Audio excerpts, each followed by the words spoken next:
Cronkite News starts now. Good evening and welcome to Cronkite News on Arizona PBS. I'm Amna Sapan. Thank you for joining us. Arizona jobs are recovering from the pandemic at a fast rate according to the latest state jobs report. Arizona's current employment is at nearly 3 million workers with more jobs now than before. The state is now back up to full employment, which took 21 months. It's the third state to reach this milestone. The state's unemployment rate also dropped from 5.2 to 4.7%. With the current labor shortages across the nation, some businesses are handling it well and others not so much. Cronkite News reporter Lauren Quinlan spoke with a local construction supply company to see how they are dealing with fewer workers. Copper State Bolt and Nut Co. is a family-owned business with about 500 employees. According to Copper State, they are one of the largest construction supply companies in the West, supplying bolts, screws, and so much more. But at the moment, they are facing some issues. With the current labor shortage, we truly should be growing now, and right now we are turning business away. There are many issues contributing to the labor shortage, and while Tiffany says the lack of employees impacts them, they aren't letting it slow them down. Recruitment efforts have grown. We have really targeted the normal avenues of recruitment, but we're also partnering with technical schools for some of our skilled labor positions. Tiffany says they also partner with one critical staffing company, St. Joseph the Worker, whose mission is to assist homeless and disadvantaged people with quality long-term employment. When we're able to get back to somebody that's disadvantaged, I feel that they put more into what the business is trying to give them, right? We're getting more dedication from them. We're getting more output from them. We're actually getting more ideas from these individuals as they just have so much more perspective. Shannon Harris is a road threader lead who has been with Copper State for about 5 months. He says right now the market favors employees. It's pretty much you can write your own ticket and you can develop because there's so many opportunities available. So you can advance, you can continuously advance because we don't have those positions filled. A key focus for Copper State is retention, and they say they will continue to find ways during this tough time to achieve it. In Phoenix, Lauren Quinlan, Cronkite News. As the nationwide labor shortage continues, Copper State Bolt and Nut Company says it will focus on making the benefits competitive for employees and providing a positive working environment. With COVID-19 still surging and Arizona schools heading into winter break, the Maricopa County Department of Public Health launched a new pilot program. This new program will allow unvaccinated students who were exposed to COVID to remain in school, as long as masks are worn at all times. Previously, students were out of class due to COVID exposure. Maricopa County is partnering with the Madison Elementary School District to run the new pilot program. It's expected to start in the new year. Many children like a variety when it comes to playing sports, and now a new sport is combining 4 into 1. Cronkite News reporter Ashlyn Register introduced us to an Arizona native who created a new game. This is a game of basketball. Or maybe it's soccer. Wait, football? No. Could it be handball as well? Actually, this is a mix of all 4 sports. It's called All Ball, the brainchild of Tony Serbo, who while watching his son's basketball game, wondered why multiple sports couldn't become one. Ran it by my kids, expecting them to say, "Hey, Dad, you're crazy," and next thing I know, they were like, "Wow, this could be pretty cool." All Ball brings the dribbling from basketball, the kicking from soccer, the touchdowns from football, and the throwing of the ball from handball. The rules and scoring are a combination of all the sports, with points being from 2 to 10, depending on the location on the court. Football, you run 99 yards, it's worth 6 points. You run 1 yard, it's worth 6 points. So I started playing around with that idea, like, well, what if you got rewarded for the depth of your shot? After finalizing rules and testing their idea, Serbo and his family have traveled around Arizona, bringing awareness to their sport, starting in high school physical education classes. Nice to see them enjoying it, especially since it's their first time playing, so it's exciting to see what the future could hold. Paradise Honors High School in Surprise is one high school that has participated in bringing All Ball into their curriculum. PE teachers believe it's a way to get all the students engaged in class. Even if you are a soccer player, you will enjoy this game. If you're a basketball player, you'll enjoy this game, or handball, football. So that is the best part, because it doesn't matter what your favorite sport is. I think you'll find something that you'll like about all ball. Serbo's long-term goal is to take all ball to the masses and continue to grow the sport. The goal really would be an Olympic sport at some point. I really would like to make it a professional league at some point. I would love to get into colleges and have it a college league. I really want to take it to a regular sport level. Until then, Serbo and his family will continue bringing awareness to all ball, one school at a time. In Surprise, Ashland Register, Cronkite News. And now, a look back at stories dealing with transportation in our state, from shipping issues to the next generation of NASCAR vehicles. As a growing supply chain crisis is delaying the delivery of goods across the country, the Port of Los Angeles is expanding to operate 24/7.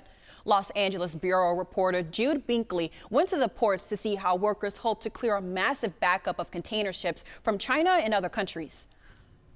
Nearly 40% of all America's imports come from the ports of Long Beach and Los Angeles. But supply chain disruptions mean that ships have been waiting at anchor for extended periods. The White House finalized a deal to have the Port of Los Angeles operate around the clock to help combat these disruptions and end the bottleneck that threatens the holiday season. As a nation, having the flexibility and the fluidity of 24/7 operations is really important. I think we all understand that the whole supply chain in the United States, and in fact globally, was creaking along before the pandemic. The pandemic laid bare, with its increased volumes and with its different buying patterns, it laid bare a system that really needs to be modified. When President Biden made this announcement, there were 62 ships at anchor in San Pedro Bay, with 25 more on the way.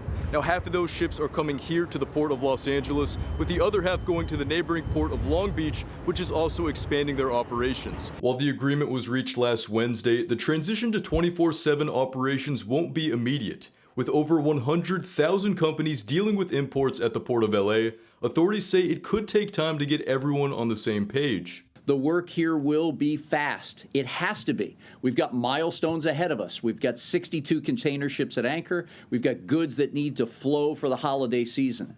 So we understand the stakes that are in front of us and the work that has to be done. With some companies facing months-long delays for shipping containers, the shift to nonstop operations reflects a push to modernize our shipping infrastructure. 24/7 system, what most of the leading countries in the world already operate on now, except us, until now. This is the first key step toward moving our entire freight, transportation, and logistical supply chain nationwide to a 24/7 system. As part of this deal, major suppliers like Walmart, UPS, FedEx, and Home Depot have committed to unloading cargo during off-peak hours to help the port operate nonstop. In Los Angeles, Jude Binkley, Cronkite News. Many Arizonans rely on Amazon for deliveries, and activists in California want the retail giant to use cleaner shipping practices. Cronkite News reporter Amanda Day is in our Los Angeles bureau. She explains why activists are fighting for 100% zero-emission shipping. We call on Amazon to adopt zero-emission shipping, to oppose environmental racism, and promote the clean, healthy environment. That was a voice of one of the activists who gathered in Long Beach to fight for 100% zero-emission shipping from Amazon. Many major retail companies are using ships that run on fossil fuels, otherwise known as dirty ships. Heavy fuel oil on the seas and at ports. Amazon poisons our climate, accelerates our path towards climate catastrophe. It poisons port communities who live close to these ships and have to breathe in particulate matter, sulfur oxide, nitrous oxide. Air pollution is so bad in this area of Southern California, health advocates have nicknamed it Asthma Alley. Activists have come together to encourage zero-emission shipping to major retail companies like Amazon. The presentation with the black powder of what the emissions, using the technologies of cleaning the air that they emit, that the black powder is that residue that's left over. So it's really crazy to see that that's what we're breathing in. Amazon declined to comment on 100% zero-emission shipping with Cronkite News, but according to their website, there is a vision to have half of their shipments reach net zero carbon by 2030. We are in communication with them, but we are also understanding that, change takes people power, and so we're building that kind of people power from the outside to pressure them. In Long Beach, Amanda Day, Cronkite News. To learn more about dirty shipping practices and the fight for zero-emission shipping, you can visit pacificenvironment.org. School districts nationwide are experiencing bus driver shortages. Here in Arizona, at least 11 school districts don't have enough drivers for their student populations. Cronkite News reporter Raven Payne tells us why that is and how administrations are trying to combat the shortage.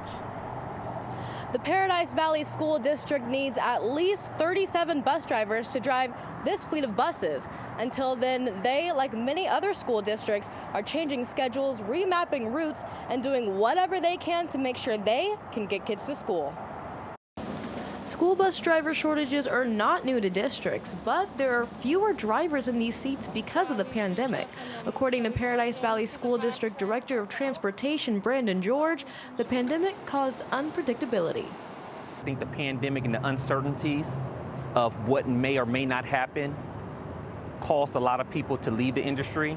PV school district drivers now have to take double or even triple shifts or work longer hours every day. There's no time for breaks. I mean, I'm just steady running the whole time. In the afternoon, I leave at 1:30 or 1:45, and I don't shut the bus off till 5:15 or 5:30.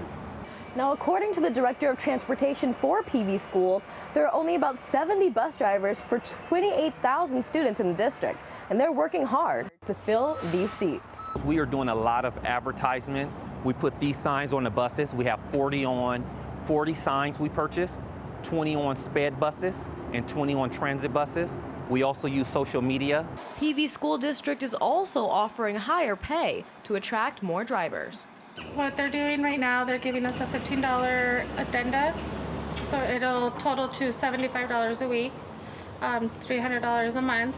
With great retirement, 15 paid holidays off, and so much more, who wouldn't want to drive some kiddos around? Requirements to become a bus driver include a clear driving record of at least 5 years, proof of vaccination, and letters of recommendation. The Paradise Valley School District is also hiring for non-driving bus aides to assist special education students who ride the bus. In Paradise Valley, Raven Payne, Cronkite News. The NASCAR Championship race at Phoenix was the last competition for the 6th generation NASCAR race car. Cronkite News reporter Jack Johnson tells us how the eyes of the sport look to the next-gen car and the uncertainty it brings. In February, the next-gen car will make its anticipated debut, and few know what to expect from a car that promises to bring major changes. We don't know what to expect. I mean, it's going to be a bunch of changes. To me, it's going to be like the car tomorrow, the bigger car change that we've had in years past. So I don't know how we're going to prepare. I'm trusting the team to really kind of guide the ship in the right direction. When the checkered flag waved at Phoenix Raceway, it did not just symbolize the end of a race, it symbolized the end of an era for NASCAR and its Gen 6 car. Next year, the next gen will make its debut, and NASCAR hopes it can propel this sport into the future. It's a future that NASCAR hopes will revitalize the sport. Empty patches in the grandstands have become a common sight as NASCAR has declined from its popularity peak in the mid-2000s. With this car, NASCAR is swinging for the fences. Lower horsepower, wider tires, numbers pushed forward for more space for sponsors, 5 gears instead of 4, and no more team-built chassis are just a few of the pages of changes. For some fans, there are concerns about how it will race. But I'm afraid that it's going to be the same over and over and over, and nobody's going to be able to pass anybody. Recent champ Kyle Larson gathered some first impressions at Charlotte Motor Speedway's road course. It's, got way more grip. Slower top speed, but way better grip, tires, brakes, everything. You can carry a lot more speed in the corners. The slow stuff isn't as slow. No car was modified more in NASCAR history than the Gen 6. NASCAR hopes that when the next gen debuts, it will be much closer to a finished product. From Avondale, Jack Johnson, Cronkite News. The new generation NASCAR build is expected to compete for points when the season kicks off in February 2022 at the Daytona 500. Phoenix Raceway, home of the NASCAR Championship race, was transformed into the OffRoad Expo for the first time. Our reporter Ashlyn Register has more in Avondale. Over the last 20 years, the OffRoad Expo was held in California and now has extended to Arizona. It is an event to celebrate the off-road and sand sport community. Vehicles, products, tires, wheels, I mean, pretty much anything you could think of that you might need for your ATV or UTV is going to be here. If you enjoy the outdoors, if you're an outdoors enthusiast, there's probably something you're going to find here. The OffRoad Expo gives companies such as Nitto the opportunity to reach their customer base through in-person interactions, to answer questions and talk with their customers. It's great to be out here and interact with the people that use our products and want to be the diehard and goes to work during the week and wheels on the weekend. This is the first time that Phoenix Raceway has hosted the OffRoad Expo. This is a partnership they hope to continue for years to come. When we completed our renovation at Phoenix Raceway, we had visions of becoming an entertainment destination. And OffRoad Expo is a great example of another thing that we can do here that's different and unexpected. We reached out to them. I mean, we were looking at different venues, and obviously just the amount of space they have is amazing. The track's been a wonderful partner. I mean, they've gone out of their way to help us, and it's been a great experience. With moving to Phoenix Raceway, the event has encountered different challenges. The logistics of it, where booths are placed, where people park, just a lot of the stuff like that. And obviously this is the first time here, so we're going to learn a lot and be even better, bigger and better for next year. The OffRoad Expo is one example of the type of events Phoenix Raceway hopes to host in the years to come. In Avondale, Ashlyn Register, Cronkite News. The Raceway will host bicycling and running events and even a wedding reception before the OffRoad Expo comes back next year. That's it for Cronkite News tonight. Thanks for joining us. Next on Break It Down, how the pandemic changed the way we watch movies. For top stories anytime, go to cronkitenews.azpbs.org.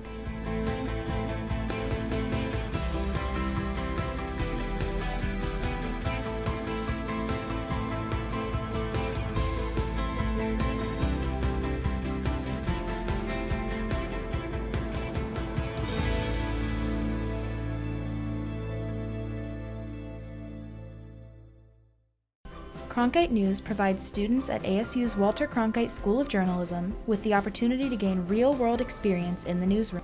At Cronkite News, our students produce professional content for audiences by taking on all roles, whether they be reporting, anchoring, producing, or studio production. Each department gives students first-hand professional newsroom experience. For more information, visit cronkitenews.azpbs.org.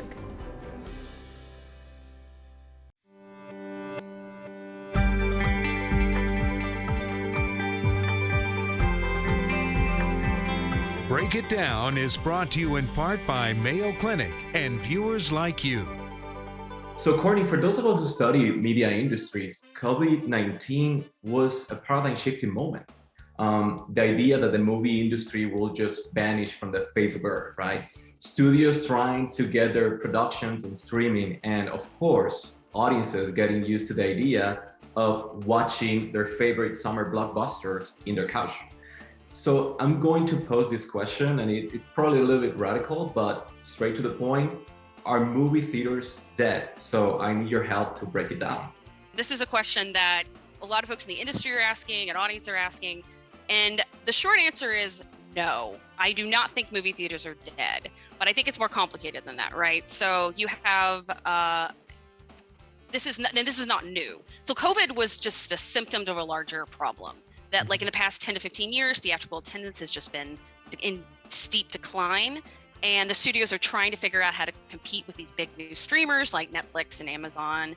And so you have the situation where folks are already not going to the movie theaters before the pandemic. Everything completely shuts down. And you have these theaters that are like struggling in before times with like razor thin margins.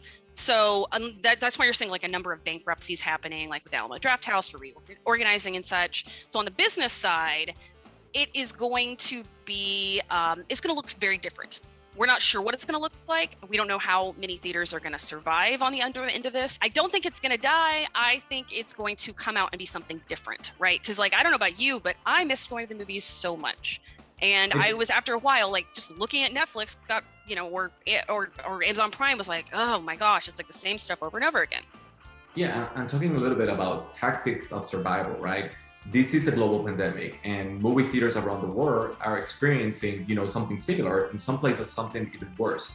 So beyond streaming, what are some of the strategies implemented globally, for the Hollywood or the film industry to survive? Because the kind of major Hollywood studios rely so much on the global box office, they're definitely suffering, even though US theaters are opening up. And so ways that they've kind of, alternatives we saw popping up were like things like the revival of the drive-in movie theater, something that was really robust and a big part of exhibition in like the 50s, right, with the suburbanization of the US. But we're seeing that in other places too. So we're seeing these kind of pop-up movie theaters, in the US with something like Rooftop Theater. There's a drive-in that kind of opened up in a big field near downtown Dallas where I live. You have like the business side, like the film festivals were completely shut down. So you have something like the Toronto International Film Festival, which they had a hybrid model this past September. And so they had some kind of drive-in screenings, things like that. So there are different options that have been explored in the pandemic. And one thing I'm curious about, will they stick around? Are we going to see the kind of continuation of the drive-in and, watching movies outside? I love the idea of the drive-in, but, I wanted to talk about something really quick. I'm thinking about prices, right? Because is it cheaper to stream? And it's not really. If you think about it, it's almost the average is like $25 for streaming like a film that it's already been in the movie theater. And a lot of people say that, well, you pay $10 for the ticket, but then you pay popcorn, everything. And it's kind of the same level of pricing, right? Yeah, I mean, you get something like Disney Plus, you already paying a monthly subscription fee. Yeah. And then on top of that, you're paying $30. Or if you are streaming something that is, straight to streaming that didn't have theaters or was day and date or something like that, wasn't released in theaters or it released day and date, it's like $20, right? So you have, these are not cheap in prices for these movies. And so I think, absolutely, I think cost is a huge prohibitive part of this, because ultimately I cut the cord, right? I canceled my cable subscription about 5 years ago, and I just have now noticed, well, how many streaming services am I subscribing to and how much am I paying per month? And it's basically this kind of replicating of cable in some ways. So I'm sure a lot of people right now are debating if they should go to the movie theater to see the Black Widow or if they should stream it from home. What are your thoughts? Yeah, so Disney is utilizing, right, this new shiny streaming platform that they launched prior to the pandemic to try something completely different that we have not seen before. So this kind of what we call day and date release, where you have something like Black Widow that's being released in theaters at the same time. You can pay for it. If you have a subscription to Disney Plus, you can pay $30 for the premiere access to it. So you can either watch it at home or watch in theaters. And what's interesting is that for the first time, it actually broke box office records, since COVID started. So it's like the highest grossing movie to come out since COVID. And they also released the numbers for Disney Plus. And so people were almost, the revenue is very, very close. And so it's a successful model for that film. I don't think that you can do that with just any film. I think because it's Black Widow, right? It's Marvel, it has this whole built-in fandom. People have just been missing a theater so much. They're really ready to go. And I think Black Widow, at the point of, right, the vaccines and the theaters opening and comfort level, it hit at the right time. Now, the next couple of blockbusters coming out, will they make, are we going to see that, like, with Disney Plus, are they going to do the same model? So you can see kind of the major studios and their parent companies are experimenting with a lot of things. And I just think it's too soon to tell, but good for Black Widow. What about the social aspect of movie theaters? Because I'm thinking about, me being on my couch, making popcorn. It's so boring, I have to say that I went to the movie theater for the first time a week ago, and it was magical. The aroma of the popcorn, the candy. However, I noticed a big difference. There was not a lot of people there. I also noticed that even the dynamics when you enter the movie theater, where you get the ticket, it all changed. It's really interesting how the transformation is taking place.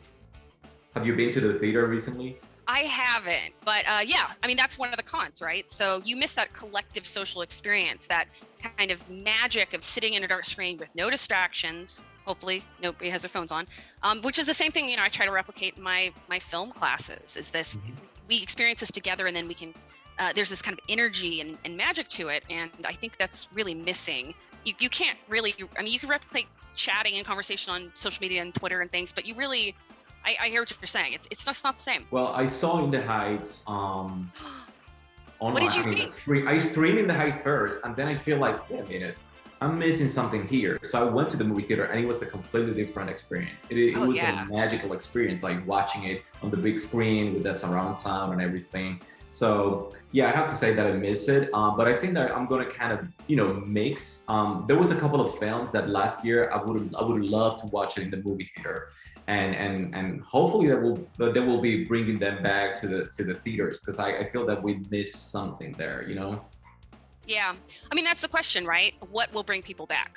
Is it going to be the big splashy blockbusters, or will people come back for comedies and horror movies and maybe smaller indies? And so what is going to be worth leaving your house, paying the expensive ticket price, right? Maybe getting some popcorn and going to see it. And that's the big question, is that what will bring people back, and how long will it take? That's a great point. Well, Courtney, thank you for helping me break it down. Okay, my pleasure. Thank you.